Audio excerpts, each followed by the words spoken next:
जय माता दी। आज मैं आप लोगों को श्रीमद् देवी भागवत का दूसरा अध्याय स्मंतक मणि की कथा आपको सुनाने जा रही हूँ, जो श्री कृष्ण जी को चोरी का इल्ज़ाम लगा था। इसी के कारण वो वन में गए थे। तो वासुदेव जी जब उनको प्राप्त नहीं कर पाए, उनको खोज नहीं पाए, सेनाएं सब लौट के वापस आ गई। तब वासुदेव जी निराश होके सब लोग घोषित कर दिए कि श्री कृष्ण जी की मृत्यु हो गई है। तब उसी पर वासुदेव जी ने देवी भागवत कथा करवाई थी। वही आज ये कथा में मैं बताने जा रही हूँ। तो आइए हम कथा की ओर चलते हैं। इससे पहले आपसे अनुरोध करना चाहती हूँ कि यदि आप हमारे चैनल पे बने हुए हैं तो कृपया करके लाइक करिए, सब्सक्राइब करिए, शेयर करिए, अधिक से अधिक लोगों को कथा सुनाने से। देखिए यहाँ पे कितनी महिमा बताई गई है। ऋषिगण बोले, महाभाग वासुदेव जी ने अपने पुत्र को किस प्रकार प्राप्त किया और वन में भरण करते हुए श्री कृष्ण ने प्रसेन को कैसे खोजा। हे सुमते, हे सूत जी, किस विधि से और किससे वासुदेव ने श्रीमद् देवी भागवत का श्रवण किया, आप हम लोगों को यह कथा बताएं। सूत जी बोले, भोजवंशी सत्राजीत द्वापरपुरी में अनंत पूर्वक निवास करता हुआ सूर्य की आराधना में तत्पर रहता था। वह सूर्य का परम भक्त एवं उनका मित्र था। कुछ समय के पश्चात सूर्यदेव उसके ऊपर प्रसन्न हो गए और उन्होंने उससे अपने लोक का दर्शन कराया।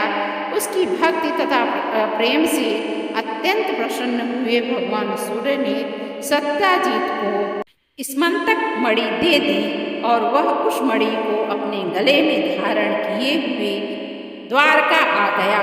उसे देखकर मणि के तेज से भ्रमित नागिकों ने सत्राजीत को सूर्य समझकर सुधर्मा नामक अपनी पत्नी सभा में विराजमान श्री कृष्ण के पास पहुंचकर उनसे कहा, हे जगतपते, आपके दर्शन की अभिलाषा से भगवान सूर्य स्वयं आपके पास आ रहे हैं। यह बात सुनकर सभा में श्री कृष्ण हंस पड़े और बोले, हे बाल स्वभाव नागिकों, ये सूर्य भगवान नहीं हैं बल्कि सत्राजीत है, जो स्वयं सूर्य द्वारा प्रदत्त स्मंतक मणि से दीप्तिमान हो रहा है।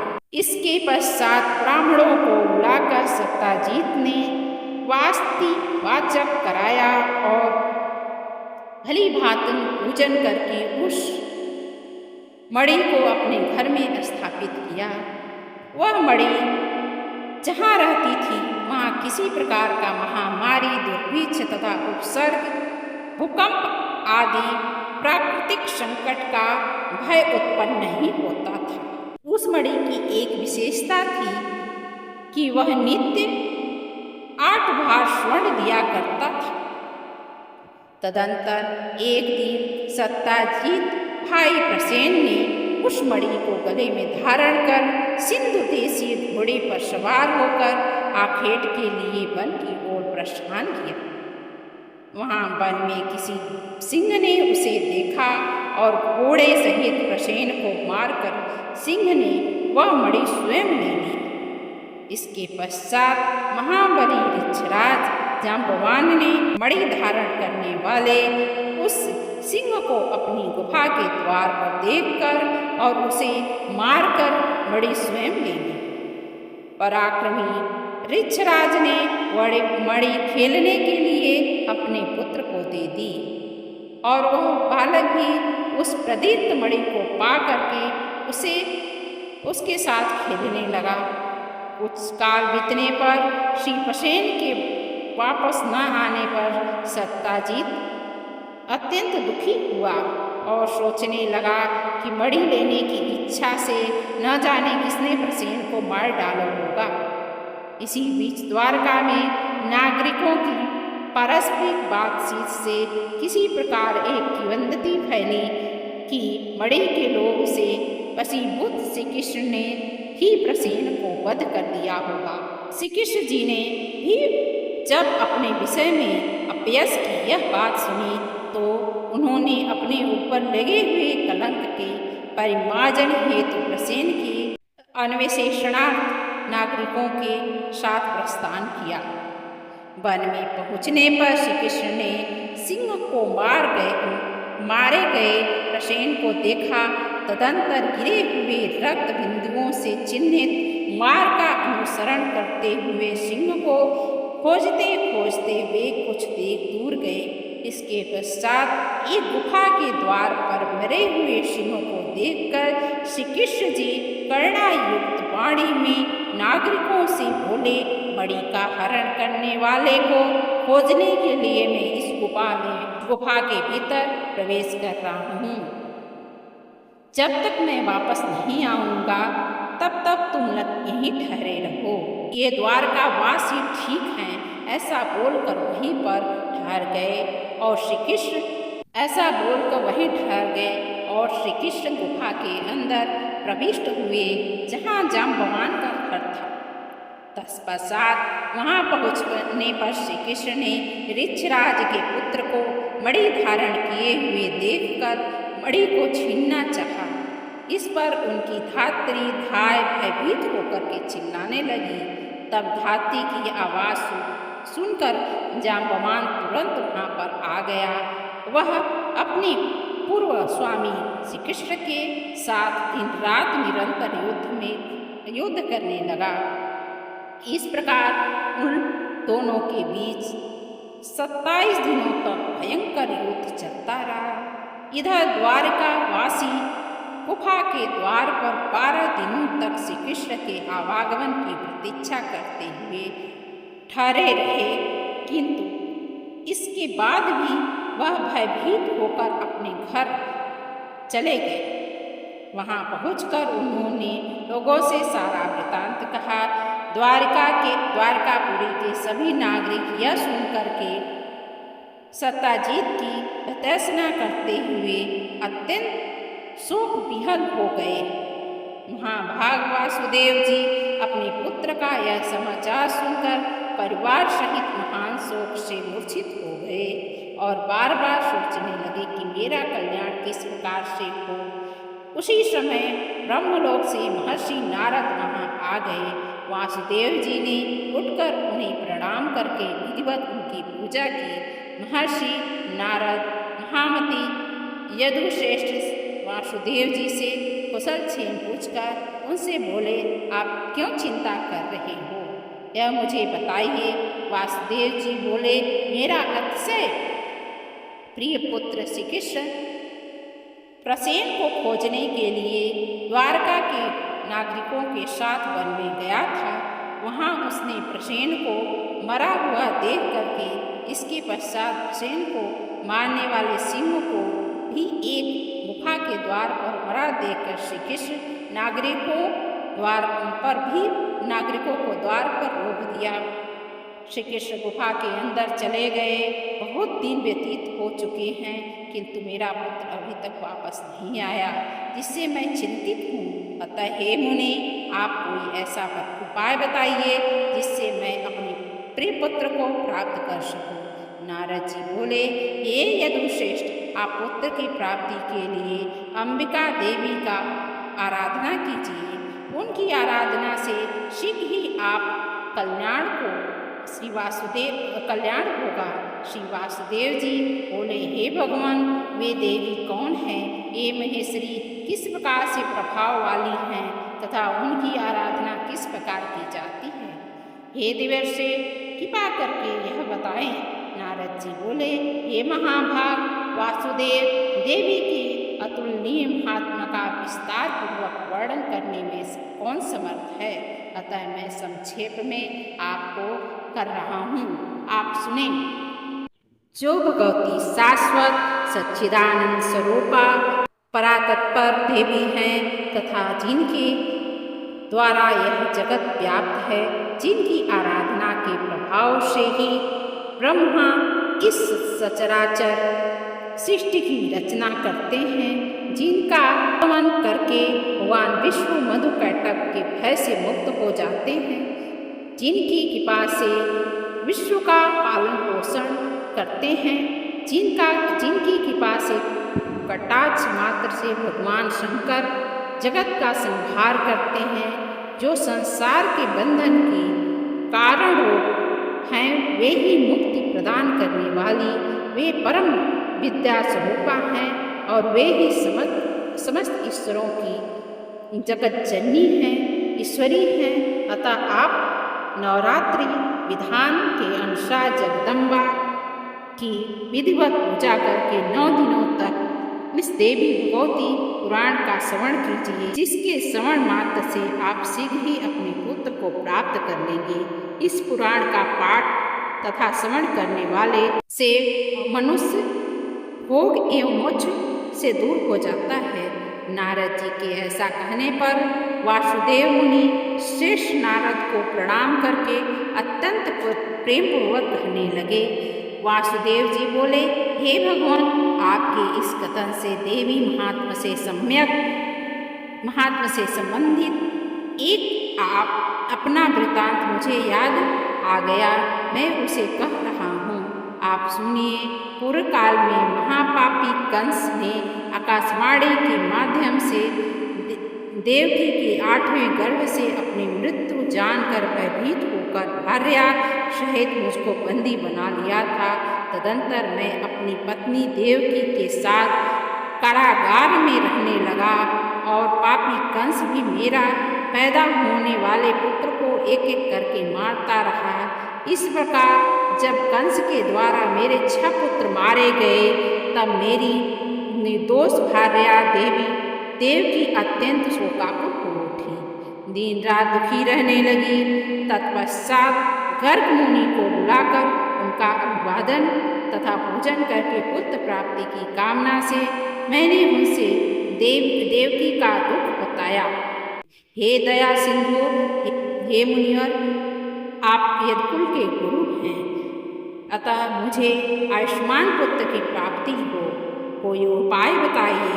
इसके अनंतर दया निधान गर्ग जी प्रसन्न होकर के मुझसे कहने लगे। गर्ग जी बोले, हे महाभाग वासुदेव, आप उस सर्वश्रेष्ठ साधन को सुनिए जो भगवती दुर्गा अपने भक्तों की दुर्गति का विनाश कर देती हैं। आप उस कल्याणकारी देवी की आराधना कीजिए, इससे शीघ्र ही आपका कल्याण होगा, क्योंकि उनकी आराधना से सभी लोग की समस्त कामनाएं पूर्ण हो जाती हैं। दुर्गा की उपासना करने वाले मनुष्य के लिए संसार में कुछ भी दुर्लभ नहीं है। गर्ग मुनि के ऐसा कहने पर मैं प्रसन्न हो गया और अपनी पत्नी सहित मुनि श्रेष्ठ गर्ग को परम श्रद्धापूर्वक प्रणाम करके दोनों हाथ जोड़कर मैंने उनसे कहा। वासुदेव जी बोले, हे भगवान, हे करुणा सागर, हे गुरु, यदि आप मुझ पर स्नेह रखते हैं तो कल्याण करके निमित्त आप ही उस भगवती चंडिका का पाठ आराधना करें। तो मैं तो कंस के घर में बंदी रहने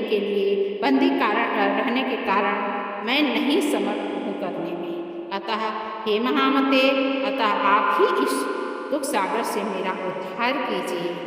मेरे इस प्रकार कहने पर मुनि श्रेष्ठ प्रसन्न होकर बोले, हे वासुदेव, आपकी प्रीति के कारण मैं आपका कल्याण करूँगा।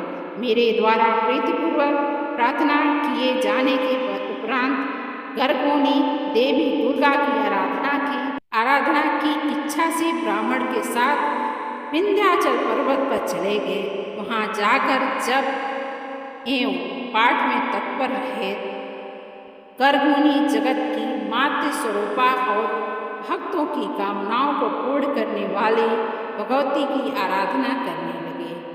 जब अनादि अनुष्ठानों की समाप्ति के पश्चात आकाशवाणी हुई, हे मुनि, मैं प्रसन्न हो गई हूँ, अतएव मुझे आपकी कार्य सिद्धि होगी। समस्त प्रकार के पाप एवं अनाचार स्वरूप पृथ्वी के भार का नाश करने वाले मुझसे प्रेरणा प्राप्त कर स्वयं भगवान विष्णु अपने अंश से वासुदेव की भार्या देवकी के गर्भ से अवतार लेंगे। कंस के भय से वासुदेव जी उस शिशु को लेकर के शीघ्र ही गोकुल में नंद के घर पहुंचा देंगे। वहां से यशोदा की कन्या को ला करके अपने घर में राजा कंस को दे देंगे। तब कंस उस कन्या को मारने के लिए पृथ्वी पर पटकेगा।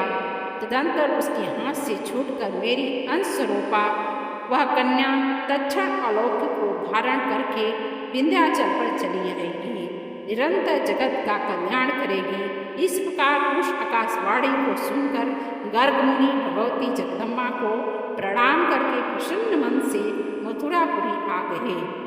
आचार्य गर्ग के मुख से महादेवी के वरदान की बात सुनकर मैं पत्नी सहित अत्यंत प्रसन्न हुआ और मैं परम आनंद विभोर हो गया। तभी से मैं देवी की अत्युत्तम महात्म को जान रहा हूँ। हे देवर्षि, आज भी आपके मुखारबिंद से मैंने वही देवी महात्म सुना। अतः हे प्रभु, अब आप भी मुझे श्री देवी भागवत सुनाइए। हे दया निधान, मेरे सौभाग्य से भी आप यहाँ पधारे हुए हैं। वासुदेव जी का वचन सुन करके प्रसन्न मन वाले नारद जी ने शुभ दिन एवं शुभ नक्षत्र में श्री देवी भागवत की कथा आरंभ की।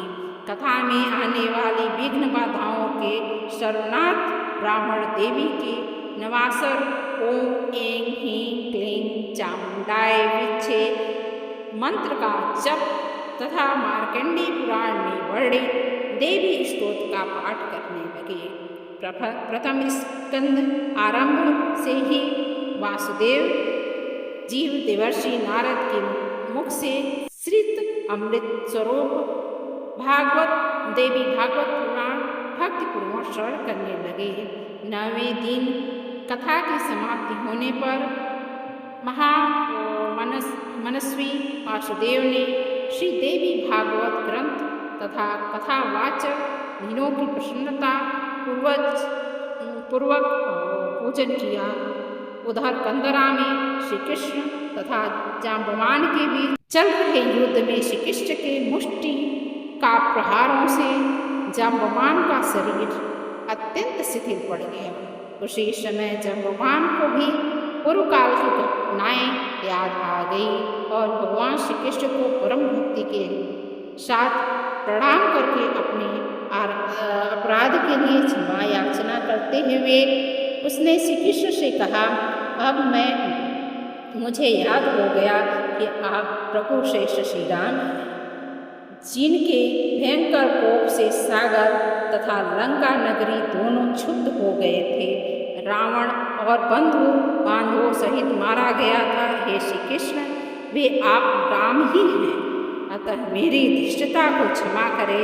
मैं आपका सर्वथा सेवक हूँ एवं मेरे योग जो भी कार्य हो उसके लिए मुझे आदेश दीजिए।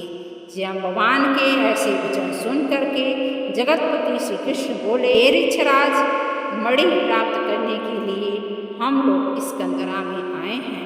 तत्पश्चात ऋक्षराज जाम्बवान ने श्री कृष्ण को विधिवत पूजा करके स्मयंतक मणि तथा अपनी पुत्री जामवंती उन्हें प्रसन्नतापूर्वक अर्पित कर दी।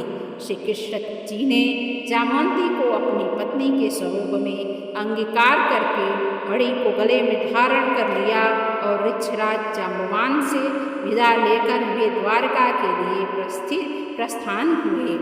उधर द्वारका में उदार हृदय वाले वासुदेव जी ने श्रीमद् देवी भागवत पुराण कथा की समाप्ति के दिन ब्राह्मणों को भोजन कराया तथा विधि पूर्वक दक्षिणा देकर के उन्हें संतुष्ट। जिस समय वे ब्राह्मण वासुदेव के आशीर्वाद प्रदान कर रहे थे, उसी समय भगवान मणि धारण किए हुए पत्नी सहित जामवंती के साथ श्री कृष्ण जी आ पहुँचे। भार्या सहित भगवान श्री कृष्ण को देखकर वासुदेव जी वहाँ उपस्थित जन समूह की आंखें हर्षायित हो गई और अश्रु से परिपूर्ण हो गए। वे परम आनंदित हुए। हे देवर्षि नारद जी, श्री कृष्ण के आगमन से हर्षित हुए और उन्होंने वासुदेव जी तथा श्री कृष्ण से विदा लेकर ब्रह्म सभा के लिए प्रस्थान किया। जो मनुष्य निष्कपट भक्तिपूर्वक शुद्ध हृदय से भगवान के इस महिमा का वर्णन करता है और एक कथा सुनता है, उसकी सभी मनोकामनाएं पूर्ण होती है और तथा बाद लास्ट में उसे मोक्ष की प्राप्ति होती है। मृत्यु लोक में वह सुख भोग करके बाद में मोक्ष को प्राप्त कर लेता है। तो यह तो थी देवी भागवत पुराण की प्रथम अध्याय द्वितीय अध्याय। यह सुन के आपको कैसी लगी? यह देवी भागवत कथा सुनने से आपके मन में कोई भी प्रसन्नता हुई हो तो जय माता दी जरूर लिखें, क्योंकि यह माता रानी की कथा है। जब आप यह कथा दूसरे तक पहुंचाएंगे, लाइक करेंगे, शेयर करेंगे, सब्सक्राइब करेंगे, इसमें कोई पैसा नहीं लगता है। यदि हम किसी के यहाँ जाते हैं, कथा सुनते हैं, तो उनको दान में कुछ देते हैं। आपसे मैं दान नहीं मांग रही हूँ, आपसे सिर्फ लाइक, सब्सक्राइब और शेयर करने के लिए कह रही हूँ। कृपा करके आप यह काम करेंगे, आपको भी इस कथा का लाभ प्राप्त होगा, क्योंकि कथा उसी की फलदायी होती है जो लोग दान दक्षिणा करते हैं। तो ये कथा आपको मैं निःशुल्क आप तक पहुँचा रही हूँ। आप नवरात्र में सुनिए, प्रतिदिन सुनिए। जितनी माता रानी की महिमा सुनेंगे तो उसके घर में पितरों का वास नहीं होगा। आप सारे संकटों से मुक्त हो जाएंगे। जल थल नभ में माता रानी मेरी आपके साथ विराजमान रहेंगी। जहाँ भी पुकारेंगे वहाँ भी आपके साथ रहेंगी। तो यह कथा आप अधिक से अधिक लोग को शेयर कीजिए। धन्यवाद। जय माता।